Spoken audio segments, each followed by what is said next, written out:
Welcome to the Cinematic Boys Reviews. Of course, it's your host Dakota here with my friend and co-host Bilal. Bilal, what's up? How you doing?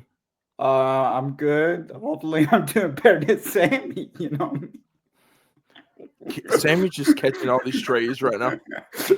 Hey man, I hope Sammy's doing well in school. He missed the opportunity to watch a JAMA film being Snowpiercer, but it is what it is. You know what I mean? Oh shit, I spoiled something. My bad. I'm good. I'm good, y'all. I'm good. Yeah. But if you guys don't know, our review today is going. It's not kind of a spoiler because I kind of did mention it in our last episode of our Cinematic Boys podcast. But we are doing Snowpiercer. This is the first Bong Joon-ho film that we're going to be doing leading up to Mickey 17. But Bilal, let's get right into it. When's the first time you seen this movie? I think my first time I saw this was probably during the actor strike a couple years ago. I was just looking through like projects I could watch and talk about, and then Snowpiercer was on my list because I knew it was an struck company, and I came out and really enjoyed it. And but it's a shame that took so long to watch it because this is it's an incredible watch. So this is my first time ever watching this movie, and I'm kind of like with you. Um, like we would get into it later when this movie came out, but I wish I saw this sooner. Always remember this being like at Walmart on the shelf or in like the little bins that they have up there. Yeah, like that, and seeing Chris Evans, I'm like, what is this movie? Because at the time, this dude's Captain America, and I'm like, just like what type of movie this is. But after watching now, I know it's a Honestly, this might be a hot take, but I think this is best Chris Evans performance by far. like outside of the MCU. No, in general, I think this is the best Chris Evans performance ever, man. That is a hot take right there. But this movie, Snowpiercer, let me pull up the facts for you guys real quick. So Snowpiercer. Um, Piercer's one whole word, right? Or just two? Excuse me? Is Snowpiercer one whole word or two? I'm not sure, dude. Okay, here we go. I'm about there, so here we go. So Snowpiercer was released in 2013. This movie stars Chris Evans, John Hurt, Tilda Swinton, Jamie Bell, Octavia Spencer, Ed Harris, and how do you say the guy's name? Uh, Kong Ho. Yes. So that is your cast. This is directed by, of course, Bong Joon-ho. Um, and this I think is his first technically American release. Yeah. Fun fact. There's a Snowpiercer TV series now that came out 2020. Yeah, I have not seen it yet, but I think it was inspired by the Snowpiercer movie or something around that line because I knew Harvey Weinstein changed some things in the script on Snowpiercer without Bong Joon-ho's Approval. permission, approval. So I think that's why that TV show was made to have um more of a viewpoint on the vision that Bong was trying to do. I think that's why it was made. I could be completely wrong, but I know Harvey Weinstein did interrupt some of the script changes without Bong's permission. Does Bong Joon-ho produce that series? You want to look it up? Yeah, I kind of want to see if he is because I thought I heard a couple years ago that he was attached to a TV show, and I think it was Snowpiercer. Snowpiercer TV series. Really think that Bong Joon-ho was connected to this. Oh, it's on TNT. I didn't even know that. Developers. Let's see. It's based on it. Yeah, I think he's not attached to it, but it's based off, of course, Yeah, it's based off a screenplay though. Yeah, the screenplay. Yeah, So he, oh no, he is an executive producer. yeah. Him and Scott Derrickson. Scott Derrickson. Ooh, I like Yes, that. Park Chan Wook.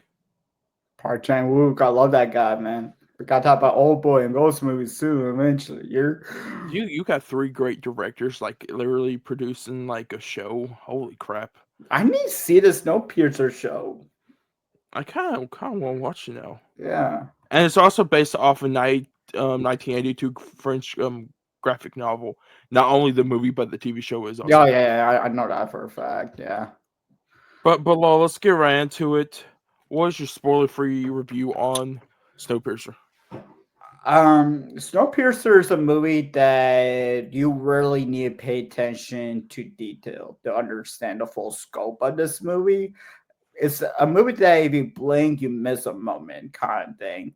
But I do love this movie mainly because it shows kind of oppression between the lower class and higher class. As this luxury train is divided between goes, and you see this higher class people treating the lower class people like garbage in this movie and like fools, and we'll talk about examples of that later on.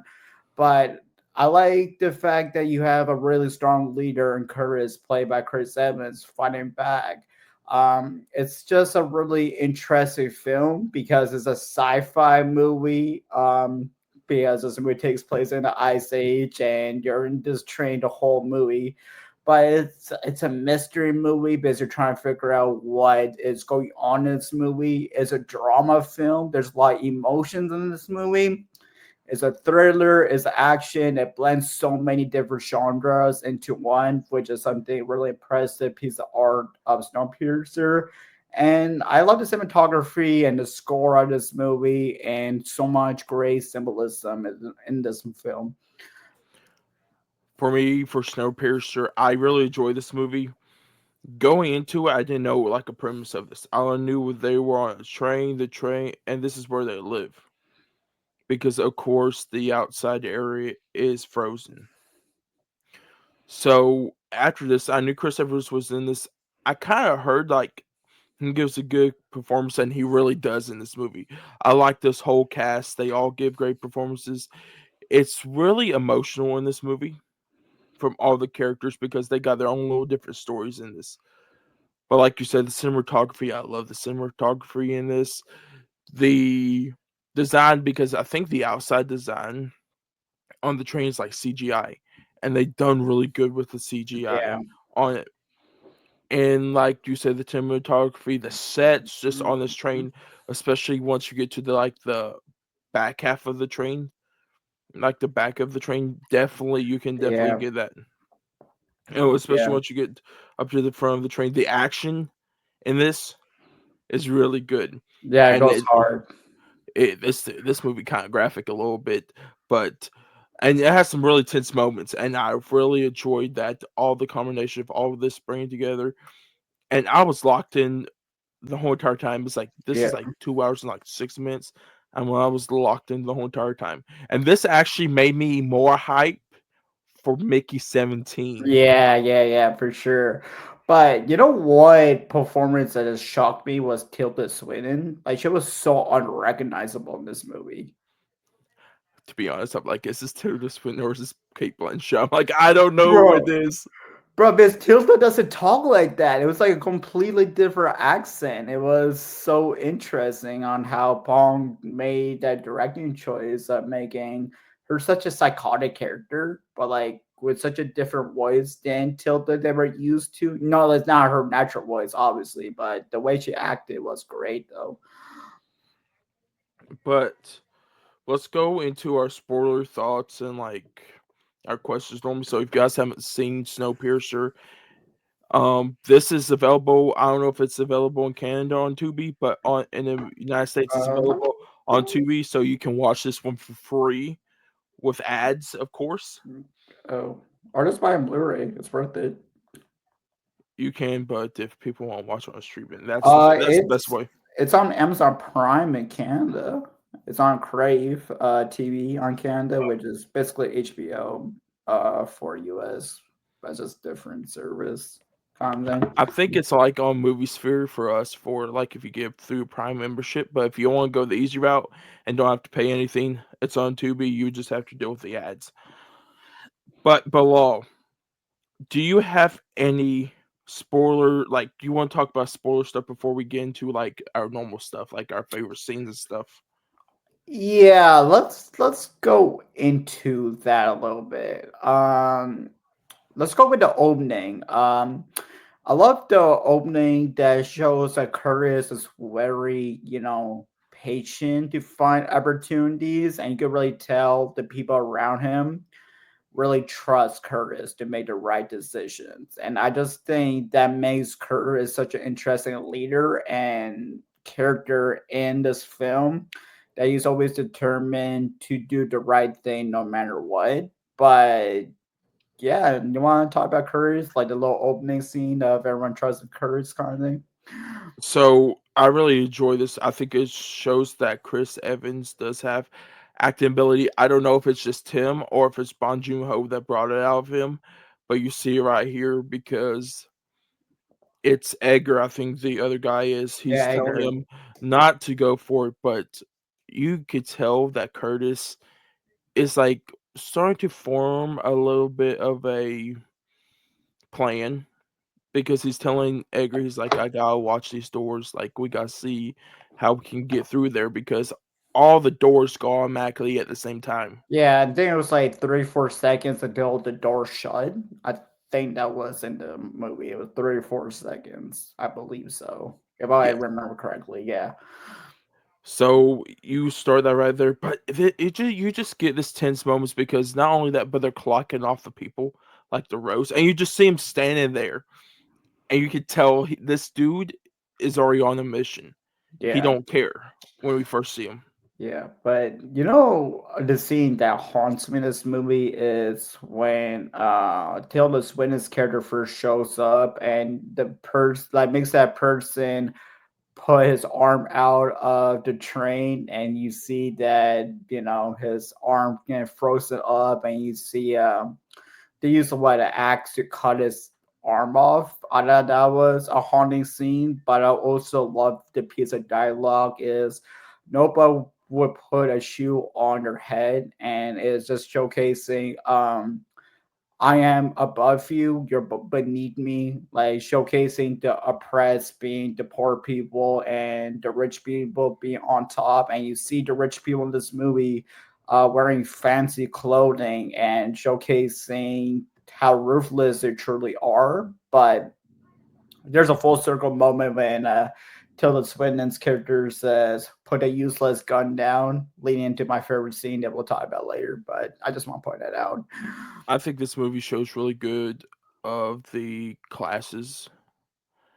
I think not only Bong Joon-ho, I think this is where you deep dive into like the United States and like the economy because of course you got your classes, you got the upper class, you got your middle class, and you got the lower class.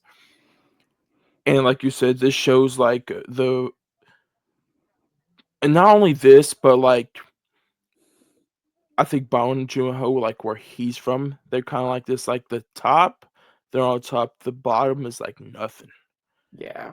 and it kind of shows that I think not only from where he's from, but of course where the United States is, because of course this is America at the time in 2031, which kind of is scary. That's 6 years away.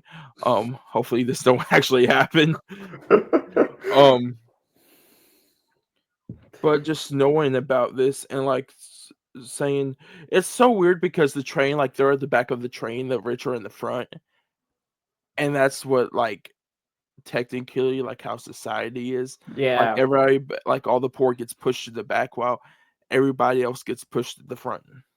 Yeah, exactly. And it's just crazy thing that this movie came out what, a decade ago, 11 years now.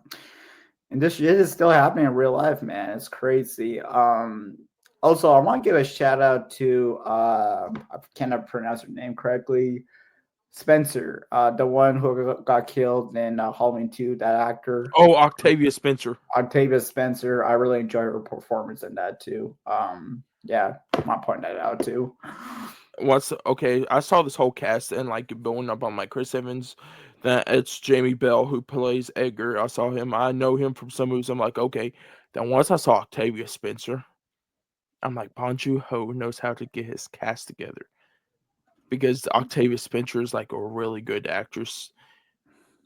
Yeah, 100%. I feel like he Bong really chose his cast very carefully and chose the right actors to play the roles. And I feel like everyone was perfectly casted in this film, which is another great thing about this film for sure. Because there's another person I think it is. Yeah, it's John Hurt who plays Dumbledore in Yeah, Harry Potter movies.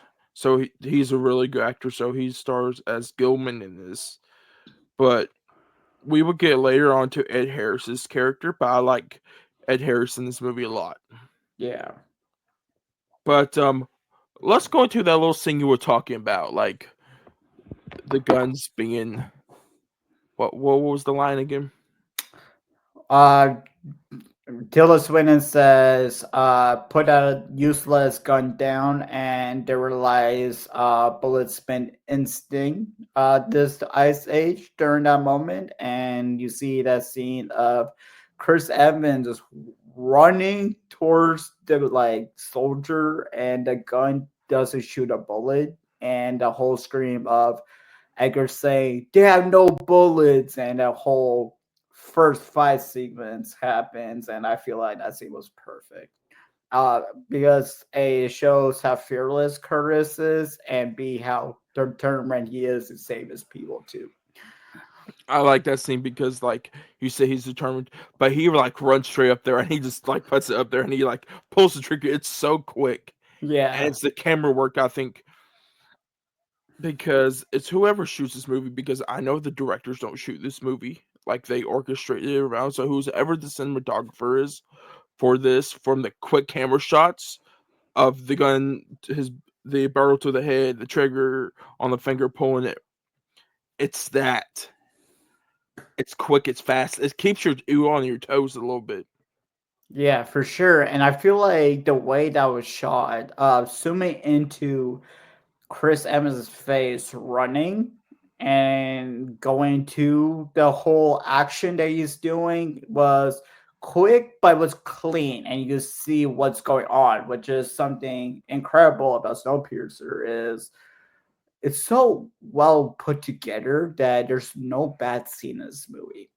I'm sure there's some plot holes in this movie, because this movie doesn't tell you every single thing that's happening in Snowpiercer. It wants you to sort of put your own sense into the story as a whole, if that makes sense as well. Yes, and I kind of want to talk about Gilman's and um, who's Chris Evans' character again? We were just talking. Curtis. I want to talk about Gilman and Curtis's relationship because we see this very first off before they even happens. It's when they get the first of the protein blocks, Yeah, and they talked about the note because it's the little boy when they get the little protein block from the boy because they know the notes in there, yeah, and it's the conversation of like, I'm not gonna be here for long. You gonna have to take over. You gonna have to take over this group, yeah.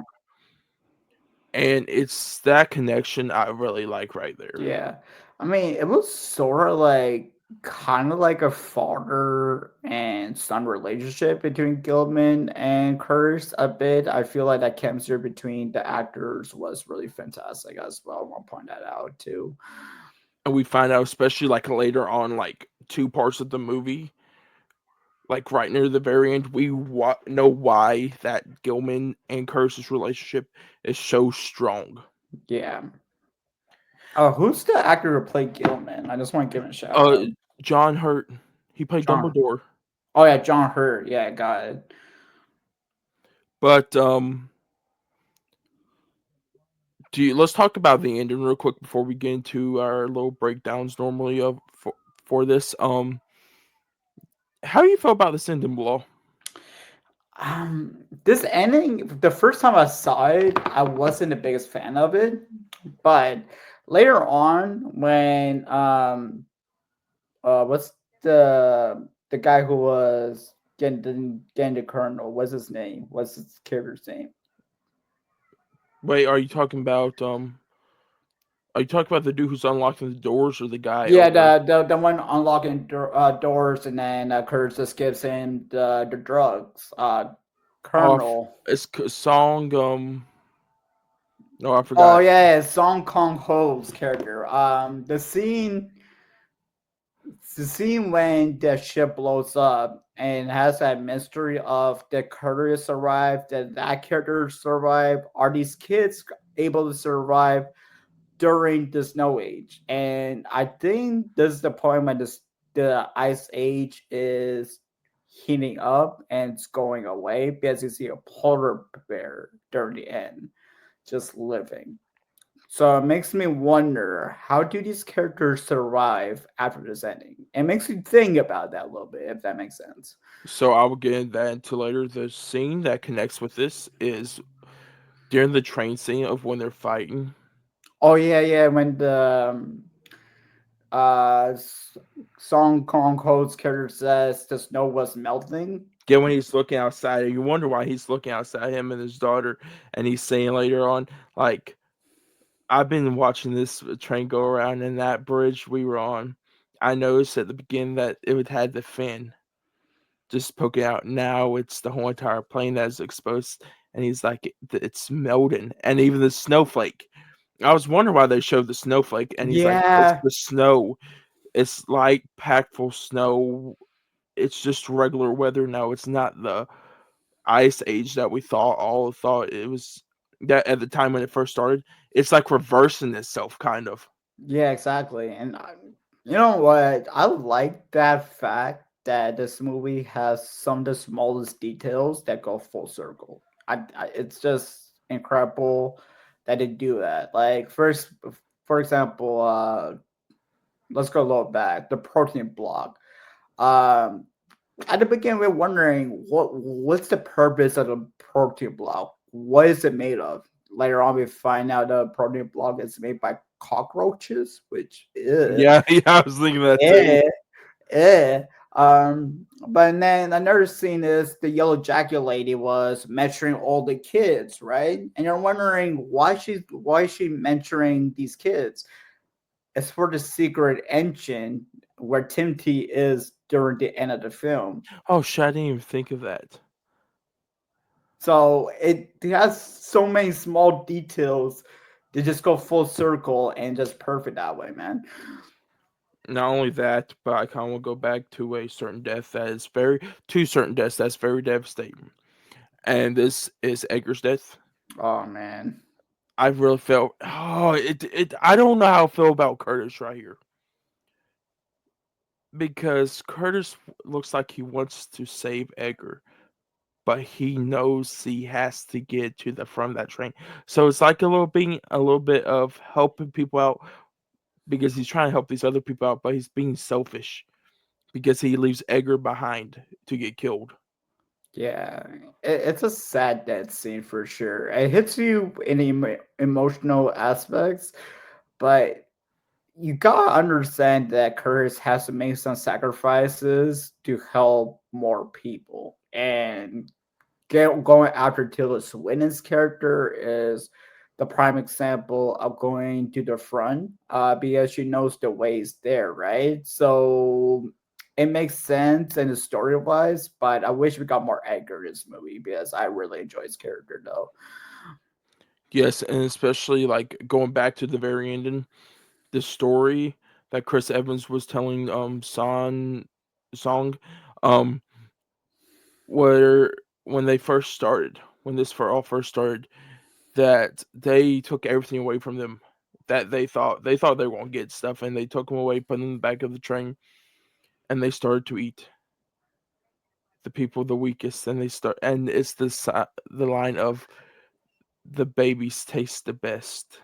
Yeah, that was a heartbreaking scene. Also, Edgar mom's dying, like him talking It, about Edgar mom's dying too. That was heartbreaking. and it's the story of like you said, like there was he's like there was a baby and the mom that was hiding, and there was three guys with knives, and then he's like, he just sits there and he's crying. He's like, the baby was Edgar, and Yeah. I'm like, oh, but and he's like, and what really hit hard, he's like, I'm the man that killed his mother.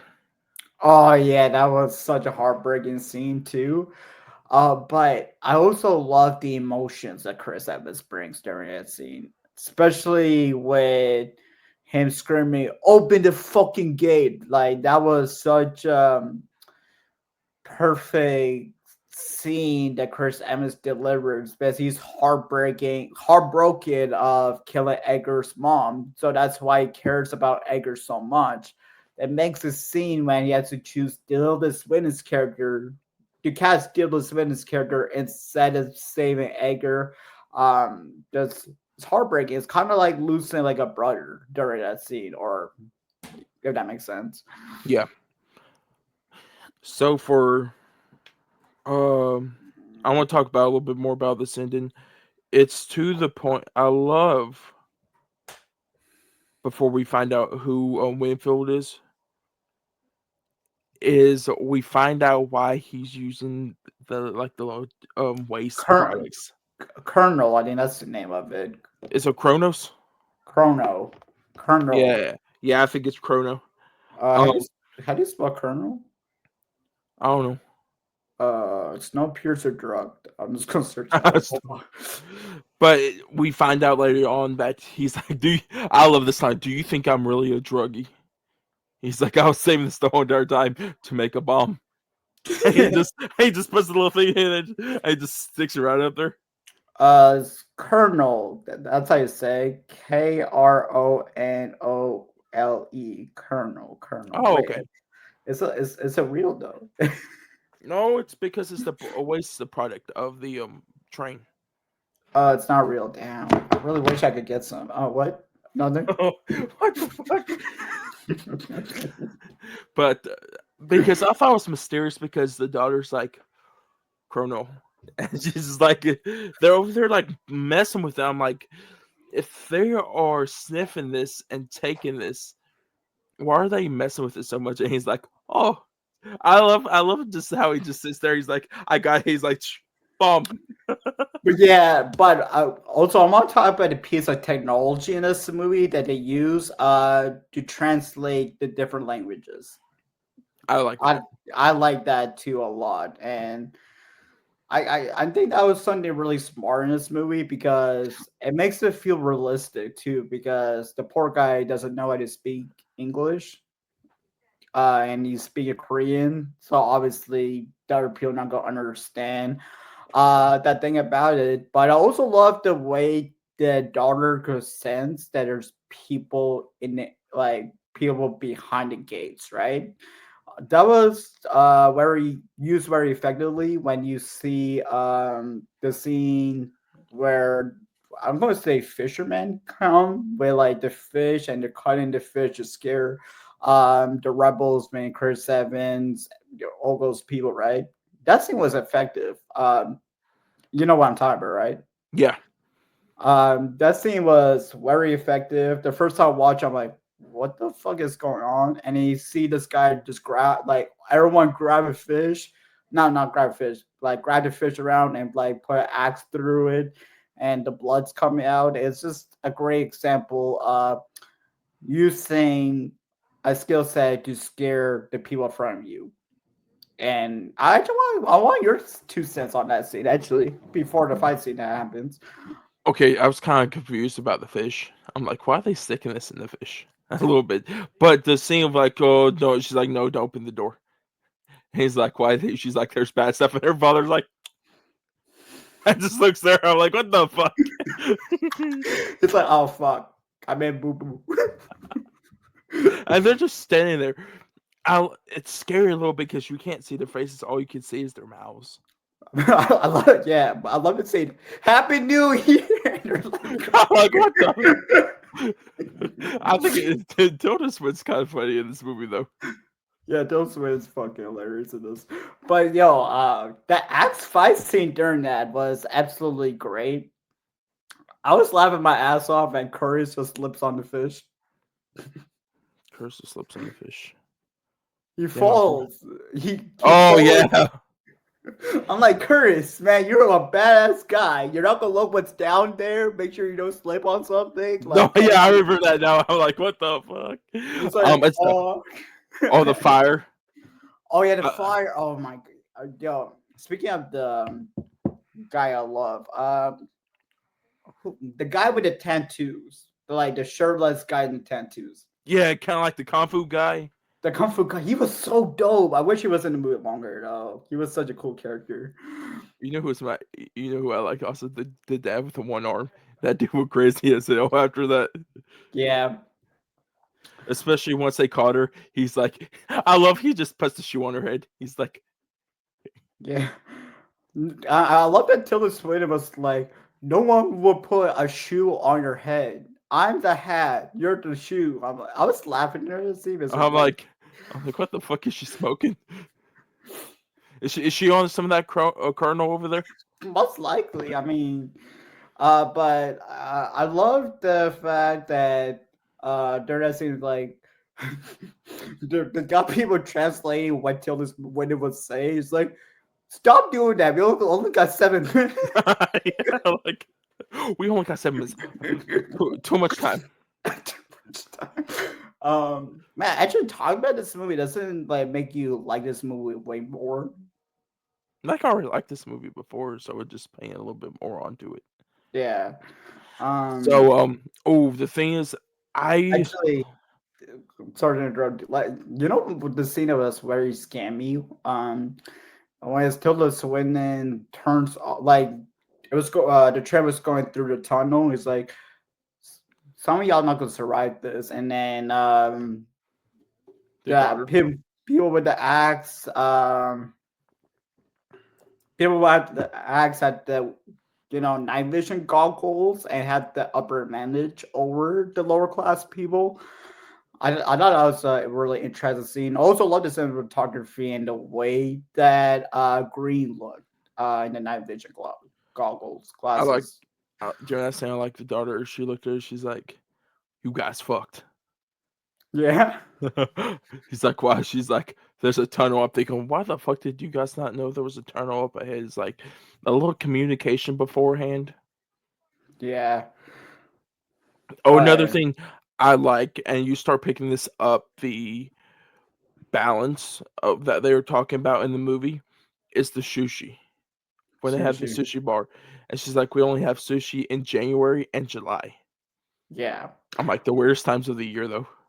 For real. But you know what? I love the scene of Curse saying to Tilda Swinton's character, no, you're not having sushi. Have this protein bar and eat that shit up. Because that's what we've Oh, been eating. We've been eating cockroaches this whole damn time. You won't eat that. See I the. actually jumped when he did. When he did that to her, I actually jumped. I'm like, what the fuck did that come from? Yeah. But to see that made me laugh so hard was Tilda Swinton's character say, you should probably uncuff me. He's like, why? So for educational reasons, and you go to that room, like the kindergarten room. I'm like, And you see her like over her heads. I love that. what was the song they were singing? I Oh forgot. no, I was locked into that scene. That little girl up front, she's annoying as fuck. Oh, she was, but she was a good teacher though. Like I can't call her teacher sounds like No, that not though. the teacher, the little girl, Hello. Oh the blonde yeah. headed one. She's like, where all the people in the back, they they poor, they're messed up, they fucked. I'm like, oh, No. dude. If the secret ancient dies, we all die. I think that's why they're teaching kids or something like that.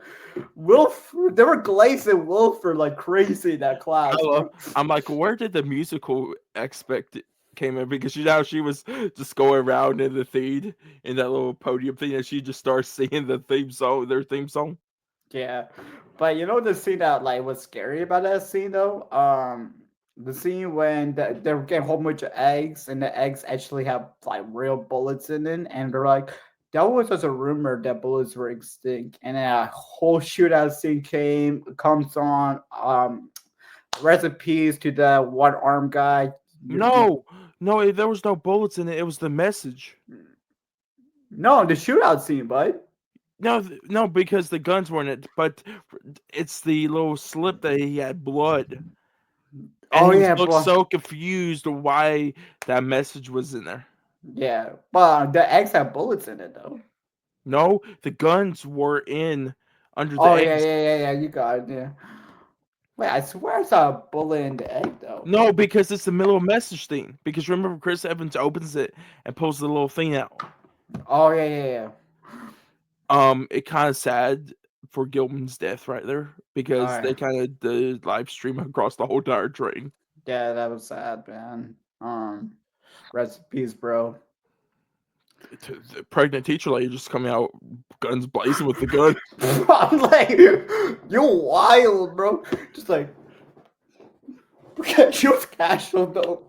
Do you want to know what's the best moment in that scene? What? When he knows he's a leader, and he walks up to Tilda Swinton's character, and she's like, "Don't hurt me." And he just goes and he just blows her head right off. Yeah, yeah, that was great too. Which leads to a really awesome gunfight scene between Chris Evans and the leader.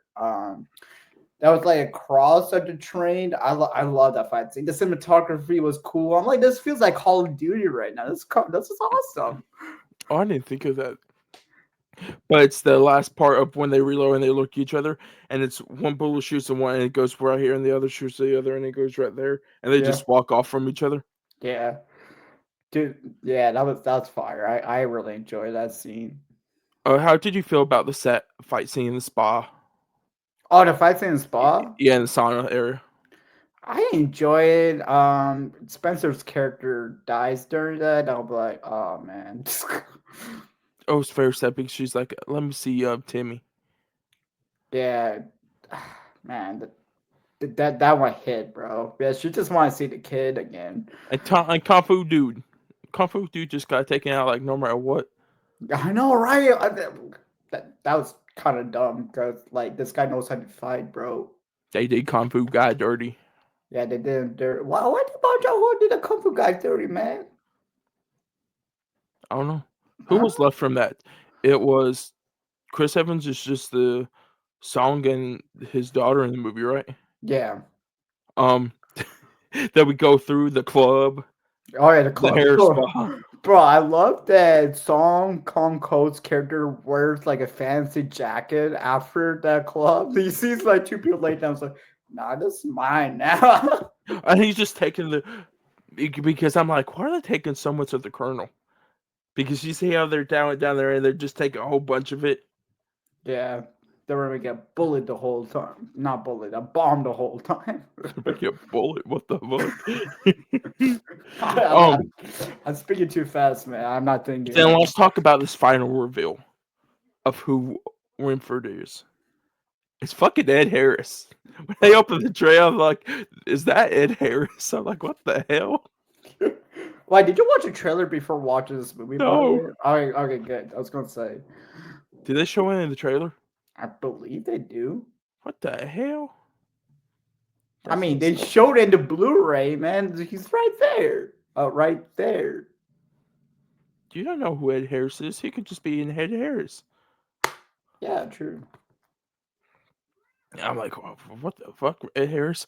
But the reveal later on that him and Gilman was talking to each other the whole entire time, and the phone in the back of the train is at the W, and all you have to do is reverse it. Bro, who's the bald guy? Like, I recognize that actor, bro. Wait, yeah, I Barry remember. from Barry, right? Is that a show that he was I know in? he's from something else though. I forgot what he's on. From like, I know that guy. Oh, let me see. He's from Blade Runner 2049. Oh, he's one of Jared Leto's guys. Oh, bro, that's why he looks so familiar. God. But how did you feel about that? The whole thing of Gilman and Winfield was talking the whole entire time. I think it just makes sense because again, it's a full circle moment because when Gilman was talking to Tilda Swinton's character, saying, "Can I talk to Wilford?" And she says, "Wilford's busy right now." So it must have been that moment that you recognize that they've been talking behind the scenes the whole time. It just makes sense logically in the story wise, if that makes sense. Yeah. And oh, it's this conversation they had because Gilman was talking to Winfrey the whole entire time about Curtis being the next leader. When he says being the next leader, he didn't mean about over the um half of the train. He meant the leader of the whole entire train. Yeah. But you know the scene that was really fucked up is when Ed Harris is Will first talk about chaos uh and you see the bold guy shoot a whole bunch of people and Kurtz could hear it through the phone too. That was True. crazy. That was crazy. Yeah, because he's like, let's calculate numbers, and he's like 74%. You need three of them going, and like you said, you hear it, and this is when Chris Evans gets mad. He's like he has visions in this whole entire thing, and you can. At first, I thought it was going to be he's going to be on the bad side, but then we find out later on he tries to stop and get Timmy out of there, not only to save them, but stop this train. Yeah. But I feel like he probably lost his arm during He did, he did lose his arm yeah. during that. Yeah, yeah.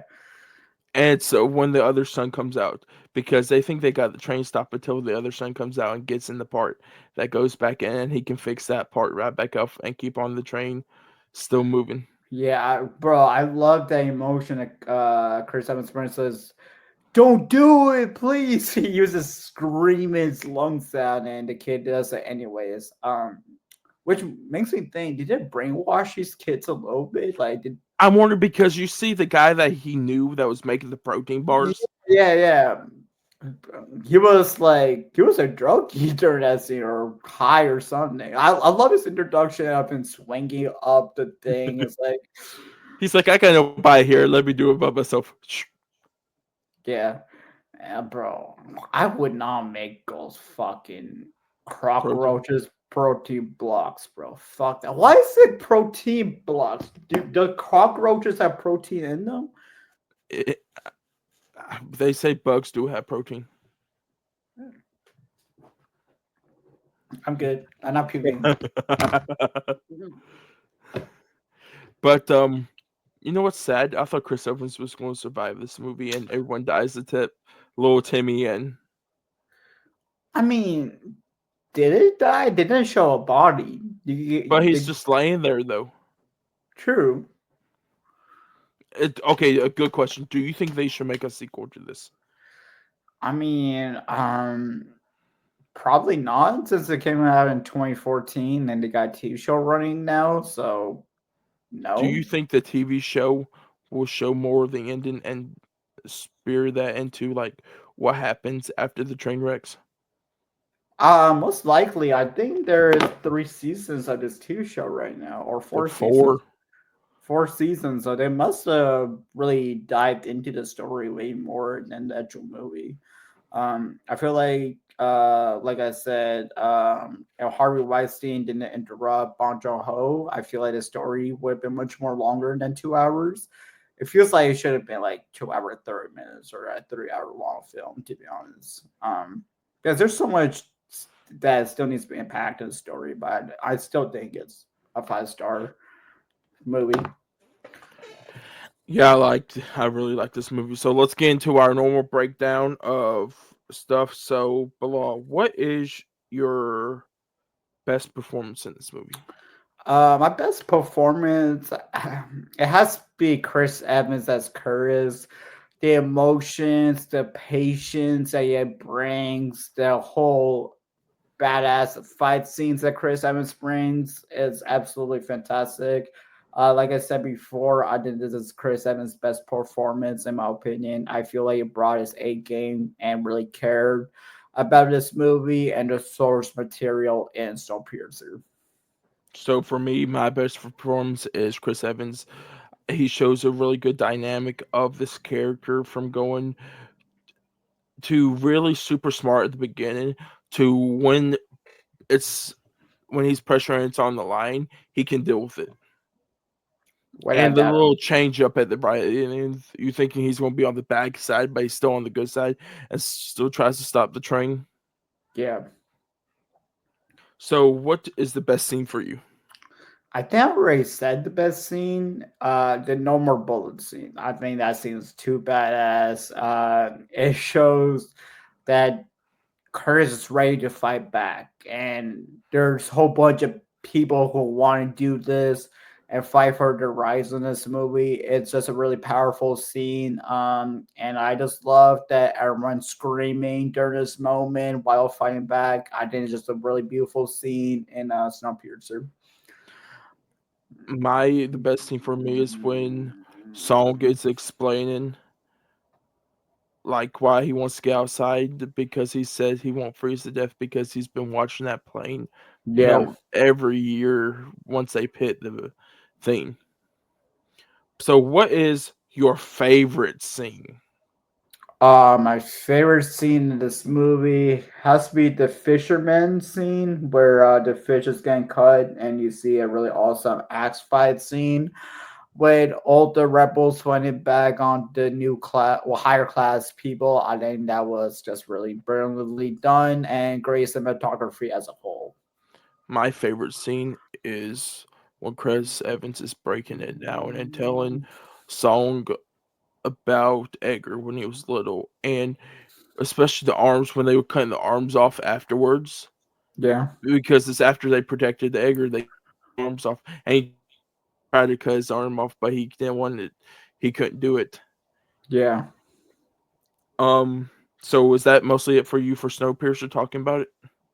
I think we covered everything. I mean, we did a great talk on a 2 hour movie for like almost 50 minutes. I think that is really impressive. There's so much impact of this movie that we talk about, such as about different classes, oppression, and oppressors fighting against oppression. It's a really, really powerful film that does translate into real life, like you said, especially with the governments of the states or governments anywhere or any place you go to, you'll understand that the poor people don't really get the respect that they deserve. Sometimes they had to fight for their rights, and I feel like Bong Joon-ho really represents that and Snowpiercer really well. It's a really interesting sci-fi film that is going to be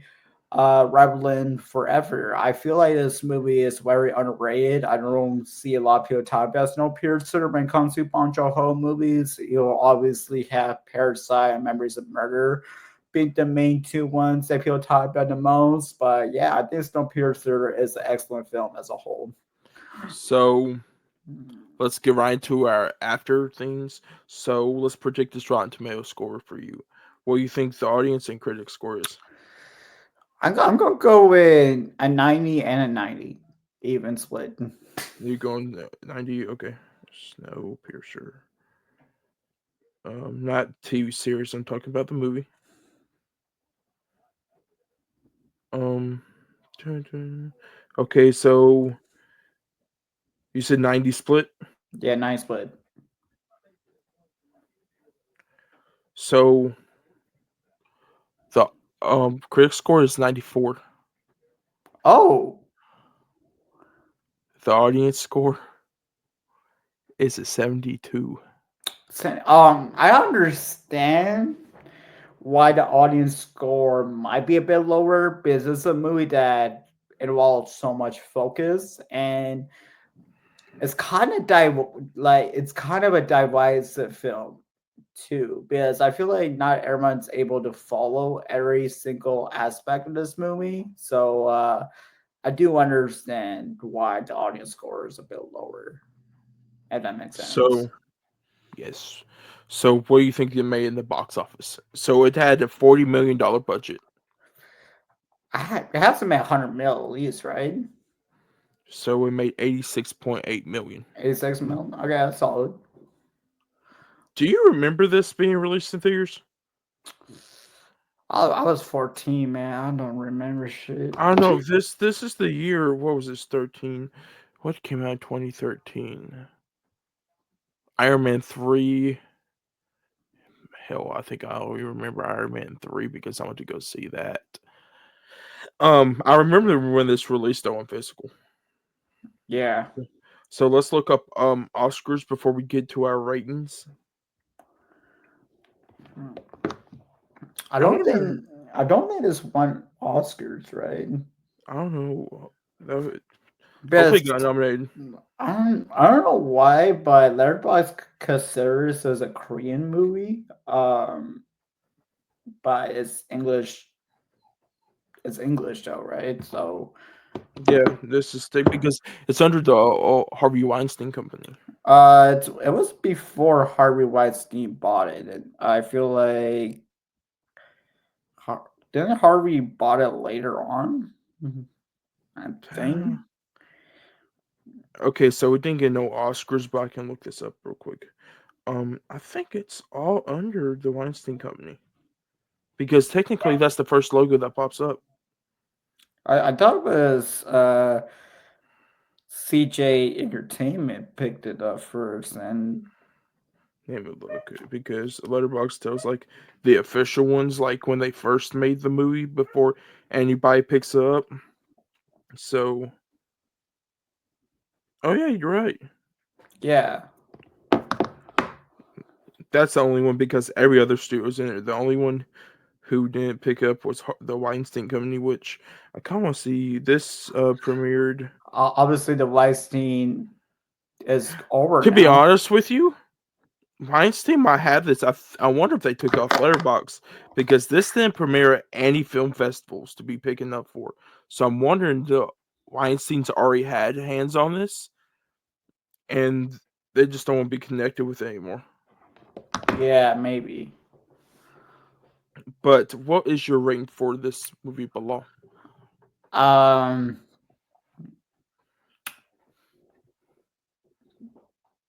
5 star, 5 star. Yeah, I'm gonna go 5 star also. 5 star. I really love this movie. I can't wait to deep dive into more Bong Joon-ho. But with Yeah. that being said, when you guys hear Fun us next week, fact: this movie used to be in my top four for Letterbox. It used to be. Until I watch more movies, but still 5 star. Still love this movie a lot. But just point that so out. before we get into our Cinematic Boys review for next week, our upcoming podcast episode for the Cinematic Boys podcast, we are going to be reviewing Hard Eyes, the latest upcoming rom com slasher movie. You mean it's already And out though? I'm just pointing it out there. yeah, it's already out, but we're gonna be reviewing it. We're gonna I think we're gonna have a special guest on there. Not 100% sure, but you guys will be seeing the episode very soon. But Maybe Sammy's back. maybe you never know. You never But know. for next week's Cinematic Boys Reviews episode, we are going to be reviewing. So I have broken it down. We're going to be doing 4 Bong Joon-ho movies for the Cinematic Boys Reviews theme. And our next one we're going to be doing is okay. We're going to see if Bilal has the movie.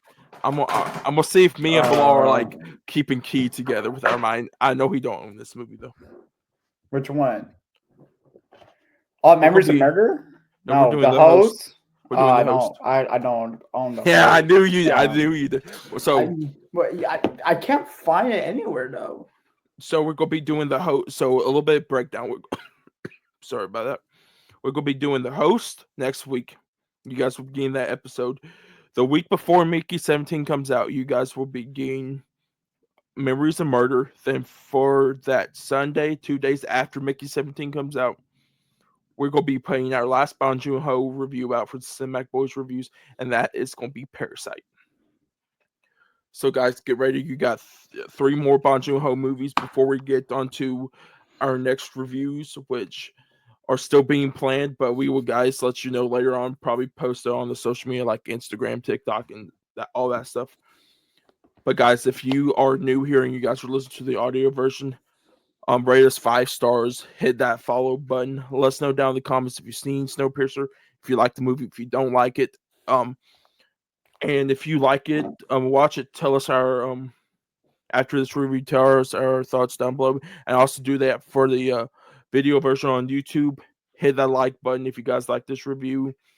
If you guys want to stick around right now because we're at 56 subscribers on YouTube right now, hit that subscribe button and turn on the bell notification. It will tell you guys when we post review episodes, podcast episodes, and we'll be releasing shorts because I am going to do that, especially for this review and our upcoming reviews. I'm going to start posting a lot on social media on here for the podcast. But guys, with that being said, I hope you guys have a great day. When you hear me below next time, it'll be for our review on the Cinematic Boys podcast of Hard Eyes. I'll see you guys next time. Stay warm out there. Best there could be another ice age. ABK out.